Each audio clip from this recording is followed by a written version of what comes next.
एक इमारत की छत पर येलेना अपने डिप्रेशन और अपनी बहन की मौत के बारे में सोच रही है। उसे लगने लगा है कि उसकी जिंदगी में अब कोई मकसद नहीं बचा। अचानक वह कूद जाती है और एक खास पल में पैराशूट एक्टिवेट करती है ताकि तय जगह पर सीधे पहुंच सके। जैसे ही येलेना रास्ते में आने वाले हर गार्ड को मारना शुरू करती है, बताया जाता है कि वो उन लोगों और सबूतों को खत्म कर रही है जो उसकी बॉस वैलेंटीना के लिए खतरा हैं। आखिरकार वो एक लैब तक पहुंचती है, लेकिन वहां का आखिरी दरवाजा फेस रिकॉग्निशन के बिना नहीं खुलता। येलेना पूरे कमरे को उड़ाने की तैयारी कर ही रही होती है कि तभी एक हथियारबंद वैज्ञानिक पीछे से आता है। वो कहता है कि सेंट्री प्रोजेक्ट पर काम करने वाली टीम ने एक ऐसी खोज की है जो पूरी दुनिया को बदल सकती है, लेकिन येलेना उसे बताती है कि उस पर सरकारी जांच चल रही है। वो धीरे धीरे उसके करीब आती है और अचानक उसे नीचे गिरा देती है, लेकिन वैज्ञानिक गोली चला देता है।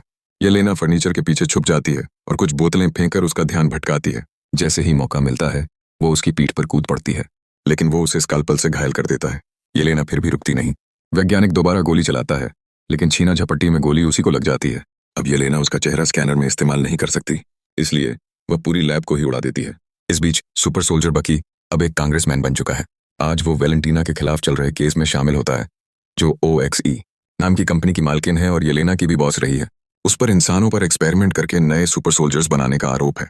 वैलेंटीना अदालत में खुद का बचाव करते हुए कहती है कि इस दुनिया को अब नए हीरोज की जरूरत है, क्योंकि एवेंजर्स बिखर चुके हैं। वो ये भी कसम खाती है कि उसने कुछ भी गैर कानूनी नहीं किया है और अदालत चाहे तो अपनी जांच जारी रख सकती है। लेकिन जैसे ही वो बाहर निकलती है, अपनी असिस्टेंट मिल से कहती है, सारे सबूत मिटा दो। उसी रात येलेना अपने पिता एलेक्सी से मिलने जाती है।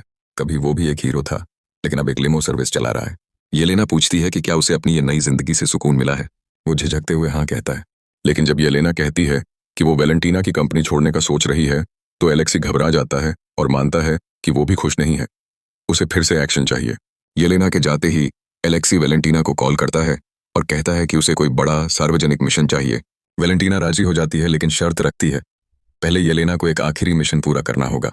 उसे पहाड़ों में स्थित एक फैसिलिटी में जाना होगा जहां कंपनी के संवेदनशील एसेट्स हैं, और वहां एक चोर को मारना होगा जो उन्हें चुराने आया है।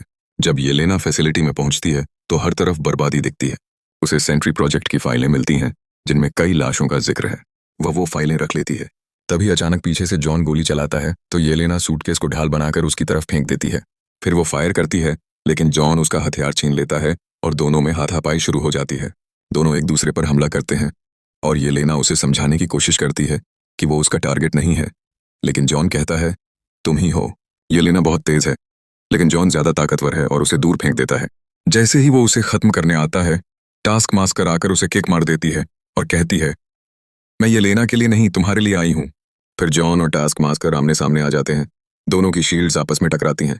अचानक एक नया दुश्मन आता है, घोस्ट, एक महिला जो अपने शरीर को अमूर्त बना सकती है। येलेना उसे पहचान लेती है, लेकिन घोस्ट असल में टास्क मास्कर को मारने आई है और गोली मार भी देती है। येलेना उसे टेजर मारती है, लेकिन वो घोस्ट के आर पार होकर जॉन को लग जाती है। येलेना और टास्क मास्कर मिलकर घोस्ट को मारने की कोशिश करते हैं, लेकिन कुछ नहीं कर पाते। चारों तरफ अराजक लड़ाई होती है, जहां हर कोई किसी को मारने की कोशिश कर रहा है।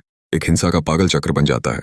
जॉन जब अपनी शील्ड येलेना पर फेंकता है, तो वो गलती से एक स्कैनर बक्से पर लगती है। जॉन येलेना को दबाता है और टास्क मास्कर पीछे से आती है, लेकिन तभी घोस्ट बीच में आ जाती है और टास्क मास्कर के चेहरे पर गोली मार देती है। उसी वक्त सबको किसी के गिरने की आवाज सुनाई देती है। एक लड़का, बब, घबराया हुआ आता है। जैसे ही वो आता है, सारे दरवाजे लॉक हो जाते हैं।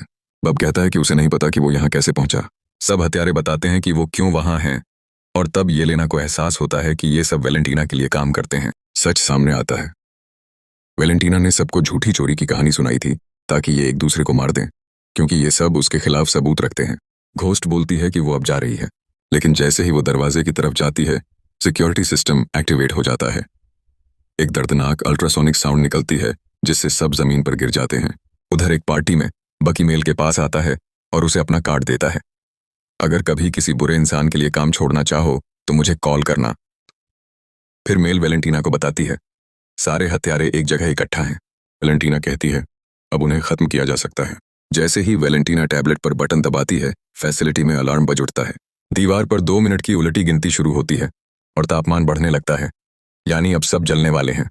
येलेना सबको कहती है, स्विच ढूंढो जो इस आवाज को बंद करे। उसी वक्त जॉन उस खुले हुए बक्से को देखता है जो उसकी शील्ड से खुला था। उसमें से निकला था बब। जब येलेना स्विच ढूंढ लेती है, जॉन उसे अपनी शील्ड से तोड़ देता है।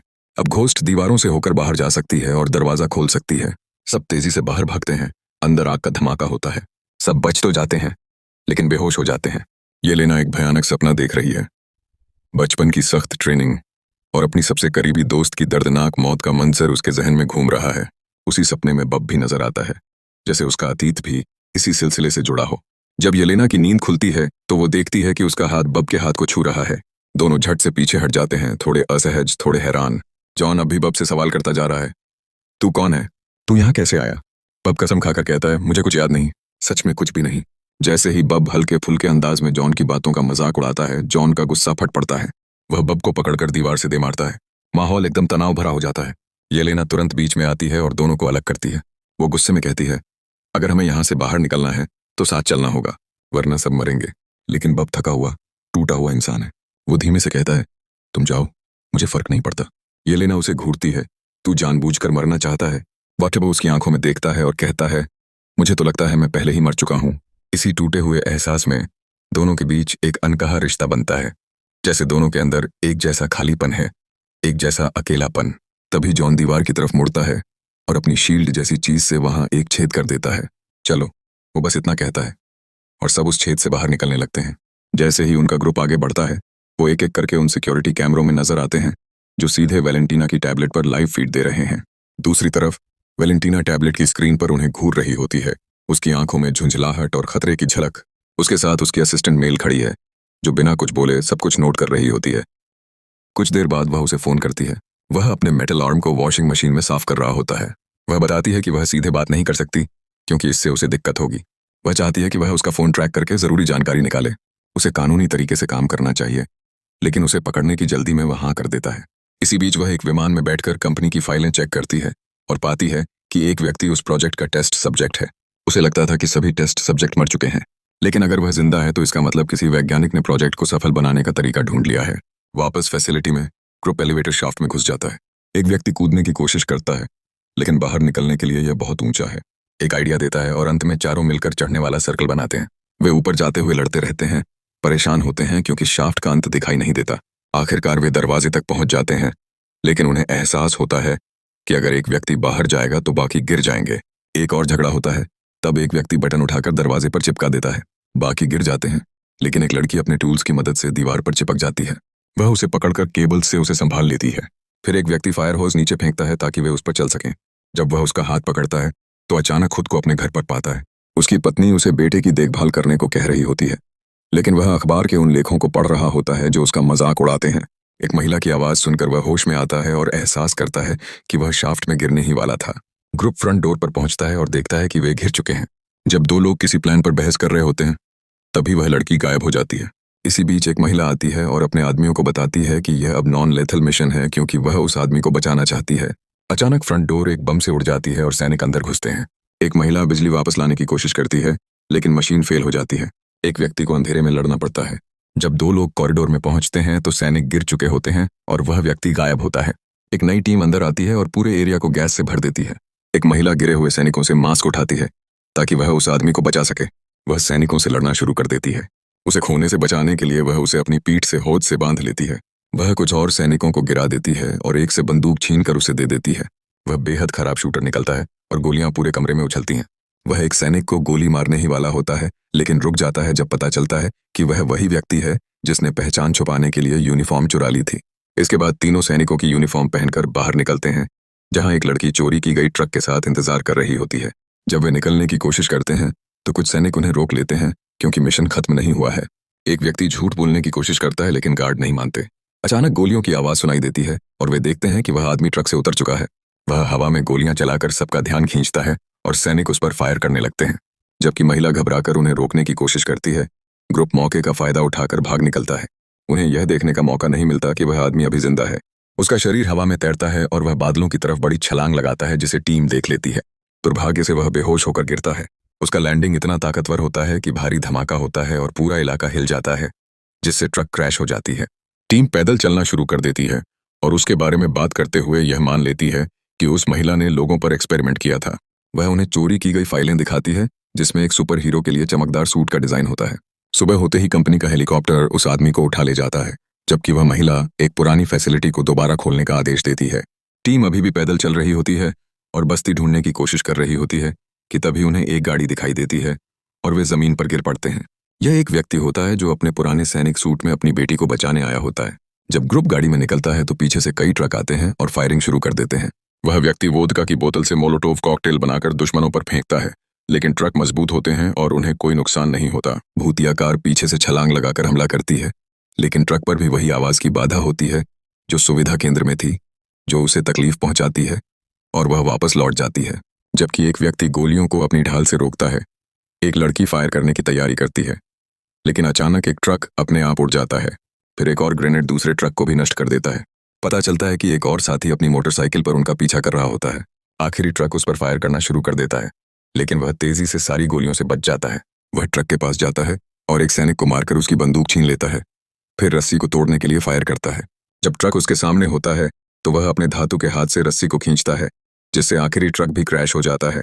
अंत में वह लेमो पर एक माइन फायर करता है, जिससे बाकी ग्रुप भी हार जाता है। विशेष सुविधा केंद्र में एक महिला उस व्यक्ति से मिलती है जो अभी जाग रहा होता है। वह बताती है कि वह अतीत में एक नशेड़ी था, जिसकी मां मानसिक रूप से बीमार थी और उसका बचपन का रिकॉर्ड भी खराब था।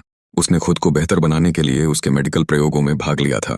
जब वह उसके पिता का जिक्र करती है तो वह परेशान हो जाता है और सारी लाइटें झपकने लगती हैं। वह महिला उसे प्रभावित करने की कोशिश करती है और कहती है कि सुविधा केंद्र के हत्यारे बहुत बुरे लोग थे, लेकिन वह एक हीरो बन सकता है। जब वह उसका हाथ छूती है तो उसे अपने पिता की मौत का दृश्य दिखाई देता है, जो एक संदिग्ध व्यापार में शामिल थे। वह महिला होश में आती है जब वह उसका प्रस्ताव मान लेता है। बाद में एक अन्य महिला उसे बताती है कि वह अस्थिर है, इसलिए यह एक बुरा विचार है, लेकिन उसे परवाह नहीं होती क्योंकि वह एक किल स्विच बना सकती है। एक परित्यक्त सुविधा केंद्र में वह साथी जिसने टीम को हथकड़ी लगा रखी होती है बताता है कि उस महिला के खिलाफ सबूत हैं। वे उसे समझाने की कोशिश करते हैं कि वे अब उसके लिए काम नहीं करते और उन्हें उसे बचाना होगा, लेकिन वह यकीन नहीं करता। तभी एक महिला उसे फोन करती है और वही कहानी सुनाती है, चेतावनी देती है कि वह खतरनाक हो सकता है अगर उसे छोड़ दिया गया। प्रेस सुविधा केंद्र की ओर आ रहा होता है, इसलिए वह महिला चाहती है कि वह टीम को हराए ताकि ऐसा लगे कि वह एक हीरो है जो दुनिया को हथियारों से बचा रहा है। वह कहता है कि वह उन्हें चोट नहीं पहुंचाना चाहता और उन्हें आत्मसमर्पण करने को कहता है, लेकिन वे मना कर देते हैं। एक साथी उस पर हमला करता है, जो एक हल्के मुक्के से उसे दीवार पर पटक देता है। एक लड़की नहीं चाहती कि वे लड़ें, लेकिन बाकी फिर भी हमला करते हैं और आसानी से हार जाते हैं। एक व्यक्ति फायर करता है, लेकिन वह गोलियों को हवा में रोक लेता है और उन्हें वापस फेंक देता है, जिससे एक और को अपनी ढाल से रोकना पड़ता है। लड़ाई जारी रहती है और वह अपनी शक्ति का प्रदर्शन करता रहता है। एक को खिड़की से बाहर फेंका जाता है और फिर पीछे से अंदर लाया जाता है। एक महिला के विशेष हमले उसकी अलौकिक गति से विफल हो जाते हैं और दूसरे की ढाल दोनों तरफ से मुड़ जाती है। एक लड़की उसकी पीठ पर चढ़ जाती है और उसे टेजर मारने की कोशिश करती है, लेकिन वह उसे दीवार पर पटक देता है। उसके पास हीट विजन भी होता है, जो एक की बंदूक को पिघला देता है। एक महिला उसे उन्हें मारने का आदेश देती है, लेकिन वह इनकार कर देता है, कहता है कि वे अब खतरा नहीं है। जब वह कहती है कि उसे उसके आदेश का पालन करना होगा, तो वह समझता है कि अगर वह इतना शक्तिशाली है तो वह अपने फैसले खुद ले सकता है। वह महिला किल स्विच सक्रिय करने की तैयारी करती है, लेकिन वह तेजी से आगे बढ़ता है और उसे स्विच गिराने के लिए मजबूर करता है, जबकि उसे दीवार के साथ दबा देता है। वह उसे मारने ही वाला होता है, लेकिन उसी पल वह गिर जाता है क्योंकि एक महिला ने स्विच दबा दिया होता है। दोनों महिलाएं यह सोचकर चली जाती हैं कि वह मर चुका है और लाश को निपटाने के लिए क्लीनअप टीम भेजने की बात करती हैं। जब एलिवेटर बंद होता है तो उसके आसपास एक काली ऊर्जा घूमने लगती है। इमारत से बाहर टीम नई योजनाओं पर चर्चा करती है, लेकिन एक लड़की कहती है कि इसका कोई फायदा नहीं क्योंकि वे सभी विफल हैं, और वह चली जाती है। एक आदमी उसके पीछे जाता है और माफी मांगता है कि उसने 1 साल से उससे संपर्क नहीं किया क्योंकि उसे लगता था कि वह उसे नहीं देखना चाहती। वह अपने गुस्से को व्यक्त करती है, बताती है कि वह बिना किसी उद्देश्य या अपनी बहन के कैसे अकेली और उदास महसूस करती है। नरम शब्दों का उपयोग करते हुए वह आदमी उसे उस लड़की के बारे में कहानियां सुनाता है जो वह एक हत्यारा बनने से पहले थी। कहता है कि वह अभी भी उसमें वही चमक देखता है। अचानक सड़क पर कुछ लोग ऊपर देखने लगते हैं। एक आकृति सुविधा केंद्र के बाहर हवा में तैर रही होती है और सैनिक उस पर गोलियां चला रहे होते हैं, लेकिन गोलियां बेअसर होती हैं। वह अपना हाथ उठाता है और सैनिक तुरंत गायब हो जाता है, केवल एक छाया पीछे छोड़कर। 2 हेलीकॉप्टर उसका पीछा करते हैं, लेकिन वह उन सैनिकों को भी खत्म कर देता है और पहला हेलीकॉप्टर एक इमारत से टकराकर गिर जाता है। एक टावर गिरना शुरू होता है और लोग मलबे से बचने के लिए भागते हैं। वह आदमी कुछ लोगों को बचाता है और एक इमारत में अंदर ले जाता है। फिर वह लड़की को एक नागरिक को बचाने के लिए धकेलता है जो एक अनियंत्रित ट्रक के रास्ते में होता है। एक वैन सड़क पर लुढ़क रही होती है तो एक साथी उसे धक्का देकर एक गिरे हुए जोड़े को बचा लेता है। दूसरा हेलीकॉप्टर सड़क पर गिरता है और एक और साथी भी लोगों को रास्ते से हटाती है। यहाँ तक कि एक और लड़ाका वापस आकर एक महिला को बचाने के लिए एक बड़े मलबे के टुकड़े को रोकता है। यह उसके लिए बहुत भारी होता है, तो बाकी उसे हटाने में मदद करते हैं। लोग उन्हें तालियां देने लगते हैं। एक और मलबे का टुकड़ा एक लड़की को मारने वाला होता है, तो वह तुरंत उसे रोक लेता है, लेकिन फिर वह लड़की को गायब कर देता है। जल्द ही उसका अंधेरा पूरे शहर में फैल जाता है और हर व्यक्ति रास्ते से गायब हो जाता है। नागरिक डरकर भागते हैं और टीम उन्हें सुरक्षित जगह ढूंढने में मदद करती है, लेकिन वह लड़की अंधेरे में प्रवेश करने का फैसला करती है। अंधेरे में वह अपनी दोस्त की मौत का दृश्य फिर से देखती है। जब वह भागने की कोशिश करती है तो उसे एक दीवार दिखाई देती है जो उसे घेर लेती है। फिर वह हत्यारा और उसकी दोस्त के बीच आ जाती है, जो उसे बताती है कि अब बहुत देर हो चुकी है और उस पर हमला करती है। वह पेड़ से टकराकर गिरती है और शाखाओं में फंस जाती है, लेकिन वह उन्हें तोड़कर दीवार से बाहर निकल जाती है। फिर वह अपने प्रशिक्षण की एक स्मृति में गिर जाती है। उसका छोटा रूप सबसे पहले अभ्यास पूरा करता है तो शिक्षक बाकी लड़कियों के हाथों पर चाबुक मारता है। वह अपने छोटे रूप की आंखें बंद कर देती है ताकि उसे अत्याचार से बचा सके। उसके सामने एक आईना प्रकट होता है जिसमें वह शक्तिशाली व्यक्ति दिखाई देता है। वह उसे तोड़ देती है और उसमें से छलांग लगाती है, लेकिन इसके बजाय वह अपनी ही एक प्रति को देखती है जो शराब पीने से जूझ रही होती है। दूसरी वह उसे दीवार के साथ दबाकर शराब पिलाने के लिए मजबूर करती है। फिर दृश्य फिर से शुरू होता है। जब वह उसे पुकारती है तो वह एक और आईने में प्रकट होता है। वह उसे बताती है कि वह सिर्फ बात करना चाहती है, तो वह उसे अपने कमरे में आने देता है। वह स्पष्ट करता है कि वह अंधेरे को नियंत्रित नहीं कर रहा। कभी कभी उसके दिन खराब होते हैं और अंधेरा नियंत्रण ले लेता है। वह कुछ आवाजें सुनती है और जानती है कि वह उसके बचपन की यादों में है, जहां उसका पिता परिवार के साथ दुर्व्यवहार कर रहा होता है। जब वह रोने लगता है तो वह उसके पास बैठकर उसे सांत्वना देती है, बताती है कि उसे दूसरों पर भरोसा करना सीखना होगा और अपने दुखों को बांटना होगा ताकि वह हल्का महसूस कर सके। जब वह उसका प्रस्ताव स्वीकार करता है तो कमरा हिलना शुरू हो जाता है और चीजें उड़ने लगती हैं। वह लगभग दीवार में खिंच जाती है, लेकिन वह खुद को बचा लेती है। एक पर्दा खिड़की से उतरकर उनकी गर्दनों के चारों ओर लिपट जाता है, उन्हें गला घोंटने की कोशिश करता है। उसी पल बाकी टीम आकर पर्दा काट देती है और बाकी चीजों को रोकती है जब तक कि कमरा शांत नहीं हो जाता। जबकि अंधेरा शहर को ढकता रहता है, वह टीम को बताता है कि बाहर निकलने के लिए उन्हें अन्य कमरों से गुजरना होगा जो उसकी सभी बुरी यादें हैं। टीम अपने अतीत का सामना करने के लिए तैयार हो जाती है और चलना शुरू कर देती है। पहले वे उसके पिता को मारते हैं, फिर एक युवा रूप को जो अपनी पहली नौकरी में नशे की वजह से हिंसक हो गया था। एक गहरे और दर्दनाक अतीत से जूझते कुछ लोग जो कभी इस्तेमाल किए गए मोहरे थे, अब खुद को एक टीम के रूप में खड़ा पाते हैं। यह सिर्फ एक मिशन नहीं था, यह उन सभी के लिए एक आत्मिक यात्रा थी, अंधेरे से गुजरकर रोशनी तक पहुंचने की। जैसे जैसे कहानी आगे बढ़ती है, हर पात्र को अपने डर, अकेलेपन और गिल्ट का सामना करना पड़ता है। एक व्यक्ति जो खुद को दुनिया के लिए खतरा मानता था, उसे पहली बार यह महसूस होता है कि उसके भीतर की ताकत सिर्फ विनाश के लिए नहीं, बल्कि रक्षा और प्रेम के लिए भी इस्तेमाल हो सकती है। वह अंधेरे से लड़ता है, मगर जीत उसे तब मिलती है जब वह स्वीकार करता है कि वह अकेला नहीं है। एक लड़की जिसने हमेशा दूसरों को बचाया, आखिरकार खुद को बचाने की कोशिश करती है। वह उस अतीत को पीछे छोड़ती है जिसमें वह खुद को दोषी मानती थी। एक पिता जो कभी असफल रहा था, अब अपनी बेटी को बताता है कि वह अब भी रोशनी है, और बाकी साथी जिनकी कहानियां शायद अनसुनी रह गईं, वे सभी मिलकर एक परिवार बनते हैं, न खून का न वंश का, बल्कि साझा दर्द और साझा उम्मीद का। उनका सामना एक ऐसे सिस्टम से होता है जो उन्हें इस्तेमाल करना चाहता था, लेकिन अब वे किसी के हथियार नहीं, अपनी मर्जी से लड़ने वाले योद्धा हैं। आखिरी टकराव में जब उन्हें एक बार फिर से झूठे नायकों के रूप में दिखाया जाता है, वे सहमति तो देते हैं, लेकिन पीछे हटने की बजाय साफ कह देते हैं अब वे किसी के अधीन नहीं हैं।